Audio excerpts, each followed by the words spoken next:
As your child returns to the classroom, you may notice them struggling with their reading or even basic communication skills. And a speech-language pathologist can help diagnose where your child needs help and even work to get them on track for a successful year. So joining us today is pediatric speech pathologist Inez Esparza to tell us more. So Inez, thank you so much for joining us this morning.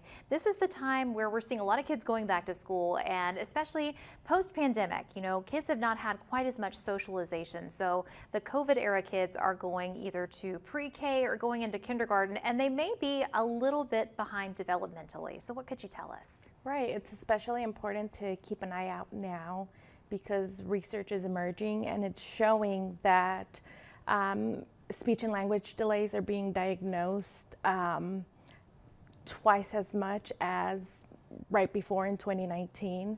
So it's important that we keep an eye on those developmental milestones in order to get intervention early on. Let's talk about the typical milestones and markers for each age to make sure that the child is on track. And when should a parent or parents reach out for help?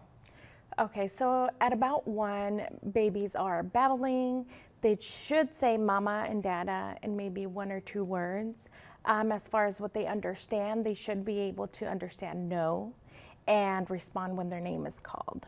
By the time they're 2, their vocabulary is a little bit more developed.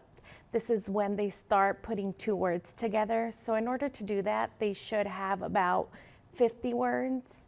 They should also be able to point at their body parts or some familiar objects in their environment and follow one-step directions. By the time they're 3, they are starting to put more words together. So 3 to 4 word phrases, follow directions that are 1 to 2 steps, and should have a word for most things that are in their environment.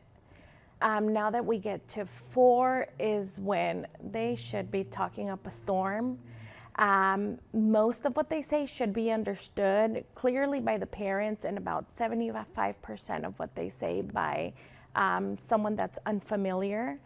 And at this age, we want them to start naming and labeling colors and some shapes, and they should be able to tell you about their day, like how preschool went. Okay.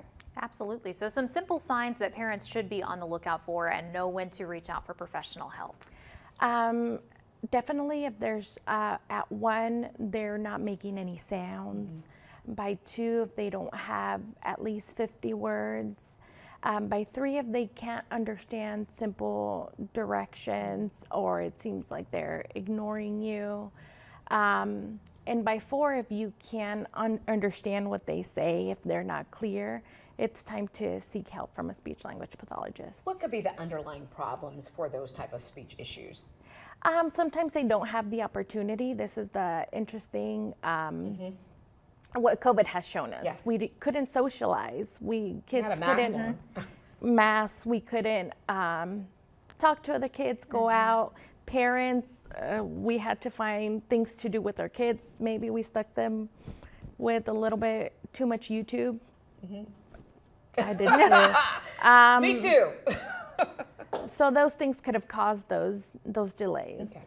Well, Inez, thank you so much for coming in and sharing some of this information. I know we have a lot of parents that have been watching right now. They're saying, okay, this is enlightening, but it's important to know that there's hope out there.